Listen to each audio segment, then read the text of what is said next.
ചരിത്രത്തിൽ ആദ്യ കിരീടം ലക്ഷ്യമിടുന്ന കേരള ബ്ലാസ്റ്റേഴ്സിന് ഇന്ന് ഡ്യൂറൻ കപ്പിൽ ക്വാർട്ടർ ഫൈനൽ പോരാട്ടം. കൊൽക്കത്ത സ്റ്റാർ ലേക്ക് സ്റ്റേഡിയത്തിൽ രാത്രി 7 നടക്കുന്ന മത്സരത്തിൽ ബംഗളൂരു FC-യാണ് ബ്ലാസ്റ്റേഴ്സിന്റെ എതിരാളികൾ.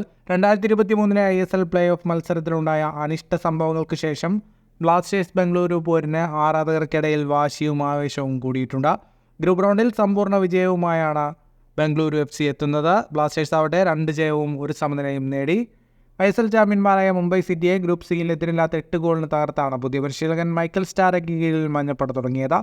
പിന്നാലെ മറ്റൊരു ISL ടീമായ പഞ്ചാബ് FC-യോട് സമനില വഴങ്ങി. തുടർന്ന് CISF-നെ 7-0 മടക്കിയാണ് ക്വാർട്ടറിലേക്ക് ടിക്കറ്റ് എടുത്തത്. 3 മത്സരങ്ങളിൽ 15 ഗോൾ നേടിയ ടീം വഴങ്ങിയത് ഒരെണ്ണം മാത്രം. FC ഗോവയിൽ നിന്ന് ഇത്തവണ ബ്ലാസ്റ്റേഴ്സിലേക്ക് കൂടുമാറിയ സ്ട്രൈക്കർ നോഹ സദൌയി 2 മത്സരങ്ങളിൽ ഹാട്രിക് നേടി തകർപ്പൻ ഫോമിലാണ്. കഴിഞ്ഞ ISL-നിടെ പരിക്കേറ്റ് തുടങ്ങിയ കാമി പെപ്രയും ഹാട്രിക്കോടെ തിരിച്ചുവരവ് ഗംഭീരമാക്കി. മുഹമ്മദ് ഐമനും 2 ഗോൾ നേടി. മധ്യനിരയിൽ കളി പറയുന്ന അഡ്രിയാൻ ലൂണയുടെ ഫോമും പ്രതീക്ഷ ഉണർത്തുന്നു. മലയാളി താരം വിപിൻ മോഹനനും ടീമിനൊപ്പം ചേർന്നിട്ടുണ്ട്. ഫുട്ബോൾ ലോകത്തെ കൂടുതൽ വാർത്തകൾക്കായി ഈ ചാനൽ ഇപ്പോൾ തന്നെ സബ്സ്ക്രൈബ് ചെയ്യൂ.